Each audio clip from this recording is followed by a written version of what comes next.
All right. Hey, everybody. Hope you're doing well. It is good to see everybody. We were just talking about in a previous class that I was doing.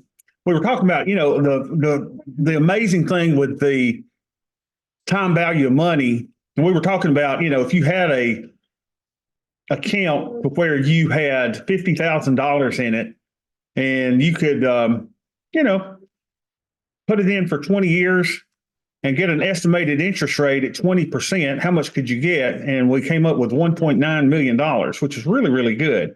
Now, most of you are not going to be able to get 20% return. In my options portfolio, I'm pretty confident that I can do 20%. The particular strategy that I'm doing now did 24% in 2022, and it did 20% in 2023. So it performed better in a bear market than it did a bull market, and it will underperform the S&P 500 in bull markets. It will underperform. It will overperform in bear markets. The only thing is you do have blowout risk. You could blow out an account if the market dropped precipitously too much and could knock you out. So those are things to worry about. But in your reading and in your assignments, in your discussions, I had you to do the Hedge Fundy's Excellent Adventure. And I just wanted to show you this. I showed this to my West Georgia class this year. And some of you are older than my West Georgia students. All of my West Georgia students are in their 20s. And I was telling them, I said, look, promise me you won't do this with your retirement money. I said, this is fun money. And I do want to share with you guys about some fun money stuff. Okay. But let's go over what we've learned so far. Okay.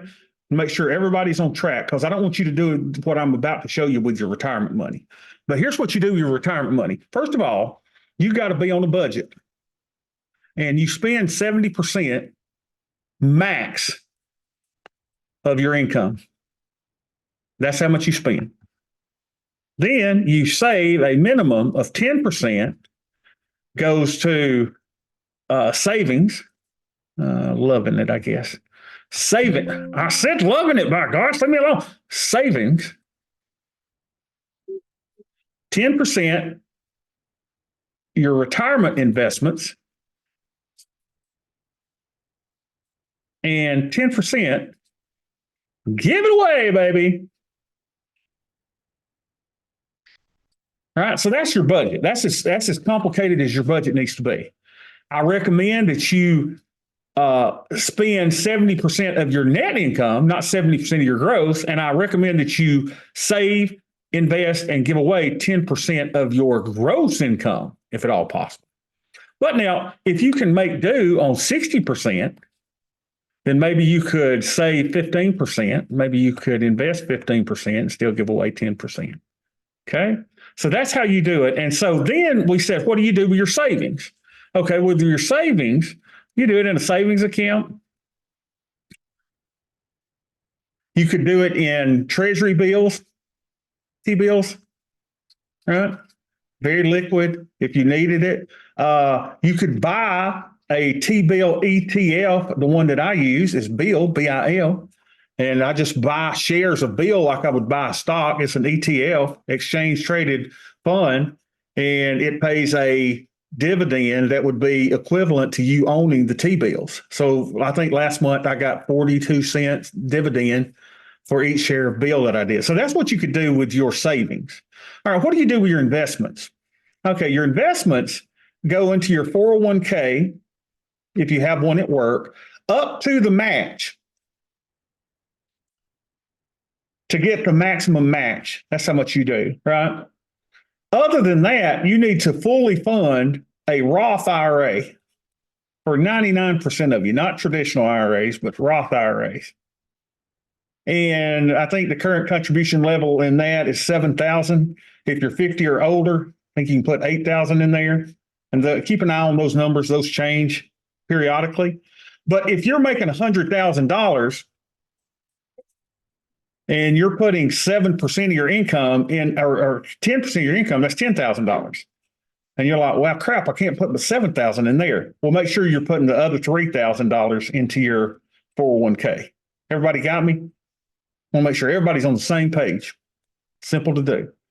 Now, we haven't talked about giving away your money yet, but we'll talk about that in a future lesson. Today, though, I wanted to talk to you about not your retirement savings. I wanted to talk to you about your fund money. Everybody needs a fund money account. Now, what is this? Well, it could be an IRA, but I would keep my fund money IRA, Roth IRA, separate from my retirement IRA. Okay. But let's say that your job is you make, I don't know, $50,000 a year, and you're putting 10% in. So that's $5,000 a year that you're putting into your Roth IRA.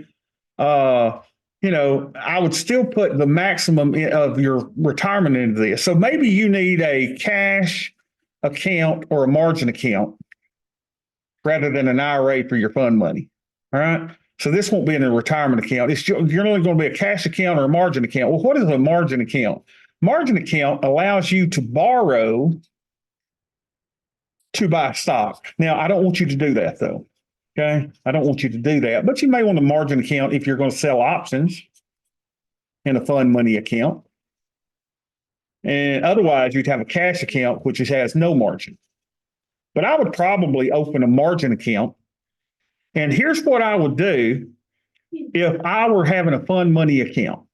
Okay, let's just say that here's your budget. You have decided that you're going to do 60% spending. You're going to do 10% savings, 10% retirement investing, and you're going to do 10% giving. But now you've got an extra 10% that you're going to do something fun with. And we're going to call this fun money. So you open an account and do something potentially like this. Now, ladies and gentlemen, let me just say this. I know that most of you are going for your certified financial planner designation. I went for my certified financial planner designation. However, I am not obtaining this CFP. Do you know why? Because I commingle my money with investors' money into hedge funds. So I could not be a certified financial planner and commingle my funds into these risky investments with other partners who are partners in a limited partnership with me. You understand what I'm saying? So I did not choose the route to go to be a CFP. And if you were to go to any CFP and do what I'm telling you to do with some fund money, then they're going to say you're crazy, you're taking too much risk. But I just wanted to show you something. Now, you've already seen Hedge Fundy's Excellent Adventure, right? So it was basically start with $10,000, let's say. And what was it? Y'all help me remember. It was UPRO was 55%, right, of the account. And then it was TMF, I believe. That was 45%. All right, so we got UFO 45%. And I don't know when UPRO and TMF came out, but let's see, if you did it from 85 to 2024, it started with $10,000, you would have $103,000. Now, that's probably because, no, that's from January 2010. Is that when it came in? Yeah, start year 2010, I guess, is when those come out. So if you started from 2010 and you did this portfolio with $10,000, you would have, where's the total amount? Here we go, $103,000, which would be a rate of 18%. Now, what's this, y'all? If you had gone to 2019 before the big COVID drop, how would you have done? That'd be interesting to see, wouldn't it? So let's analyze photo of the 2010. You would have more money then, right? Because the market dropped in 2020. All right, so you understand that this could be good. Now, but let's say that you have some fund money and you go, well, screw the TMF and the bonds. I just want to put some fund money away. And let's say that you put $10,000 into just UPRO. Let's say that you did just $100% of your money into UPRO. Now, first of all, I need to understand or explain to you what UPRO is. It is an ETF that is 3 times the leverage, it's leveraged 3 times the S&P 500. So if the S&P 500 goes up 1%, UPRO goes up 3%. If the S&P 500 goes down 1%, then UPRO goes down 3%. Okay. Now you could have, if you had taken $10,000 in 2010 and put it into UPRO and went all the way to 2024 to today, right? How would you do? Well, let's see what that would have done. That would have been 281,000. Ladies and gentlemen, that is a 26.74 annual return. However, your worst year was down 56%. Can you imagine losing half of your money? And the max drawdown was 62%. Y'all, that is unbelievably risky. But we're talking about fun money here, right? We're talking about fun money. Market normally goes up, but there are times when you go from January of 2021, you've got 170,000, and the next month you go down to 67,000. You lost $100,000 in one stinking month, y'all. This is risky. But if it is fun money, what could we do? Now, I'm going to also show you another triple leverage. I can't believe I'm showing you this because I don't want to get you side railed on your UPRO for retirement, but I'm going to show you one other. So UPRO is 3 times the S&P, right? There is another one that's even wackier than this one, y'all. And it's called triple TQQQ. This is 3 times the QQQ ETF, which is NASDAQ.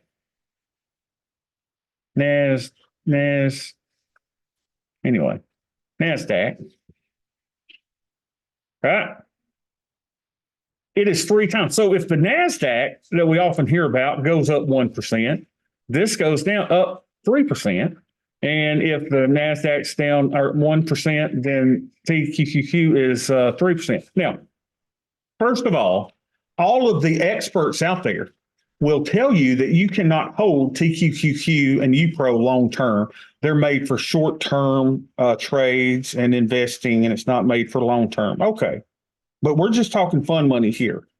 What if you had taken TQQQ and made that 100% of your portfolio with $10,000 to start? Let's see what that would have done, right? So TQQQ, starting as early as we possibly can, whenever it comes out, and analyze that portfolio. Let's see what that would have done. All right, 100% TQQQ would have gone from, looks like it started in January 2011. So this would have made your $10,000, would have made your $10,000 into $701,000 through today. That is a 38% annual return. However, your max drawdown in your worst year were 79%. What does that look like? Kind of looks like this, doesn't it? You going from 1,082,000 in December 31st, 2021, and by December 31st, 2022, your $1 million has gone down to $226,000. That's only losing $800,000. That's nothing. That's absolutely nothing, right? Everybody could sit through that and do that. Oh my gosh. Y'all, look at this. So the high, if you had gone only through December of 2021, look there, your $10,000, only $10,000, ladies and gentlemen, would be at $1.82 million, and today it's at $701 million. You've got to understand what I am telling you is very, very, very risky, okay? But let's just say that you make, let's just say an average salary. Let's just say that you make $70,000 a year. Okay? That's an average old salary out there. And let's say that you want to take a chance with some fun money.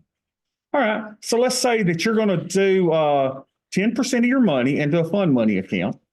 Right? Now, this is not your retirement account. I don't want anybody to get upset with me and go, oh, Bobby, you're risking everything. No, no, no. if you take $7,000 a year and put it into something like this in a fund money account, that's going to be a amount of $583 a month. Okay, so let's start off with zero. Okay, let's start off with zero. And let's say cash flows, a fixed amount. We said it was going to be $583 a month.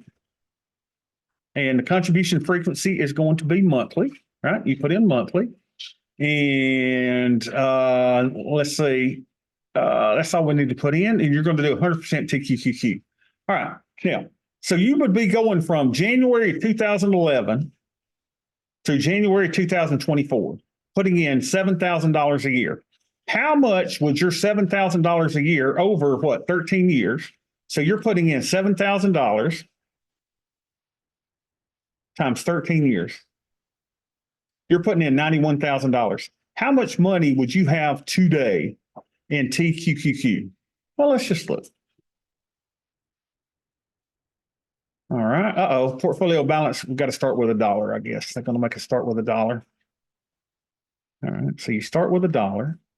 Let's just see how much you would do in 13 years. Okay. 13 years.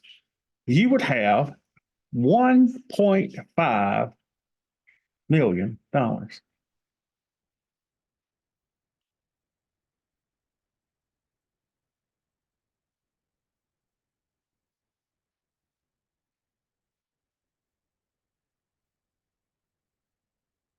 Now, your max drawdown would have been 79%. You have got to stomach the drawdowns. But look at this, y'all. I mean, it's incredible, isn't it? You start off with $1 in 2011. And by the time you get to 2024, which is 13 years of you putting in $91,000, you now have, what was it? $1.5 million. Unbelievable.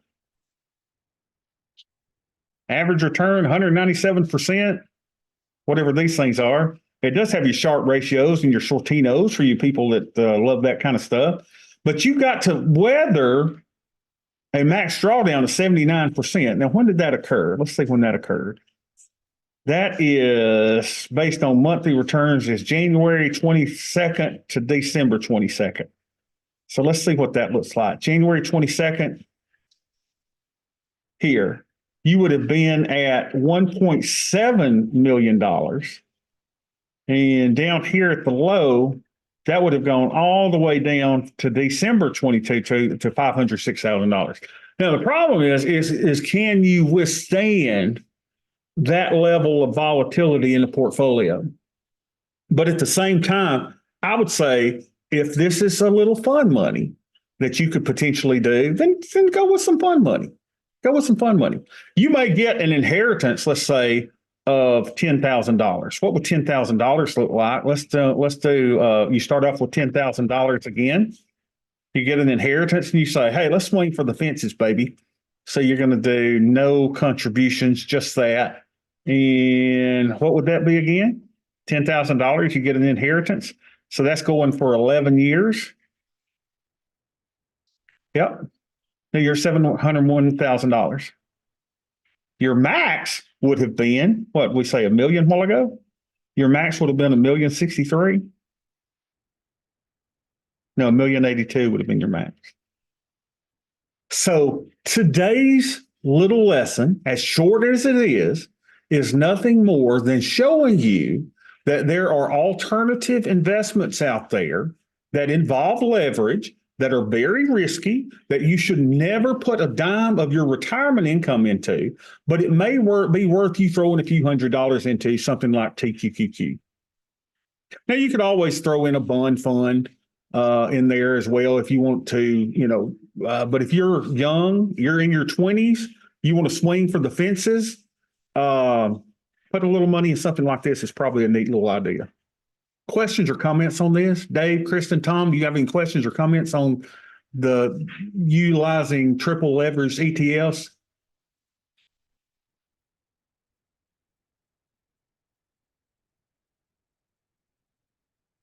Okay, you guys are quiet. That's all I have for you today.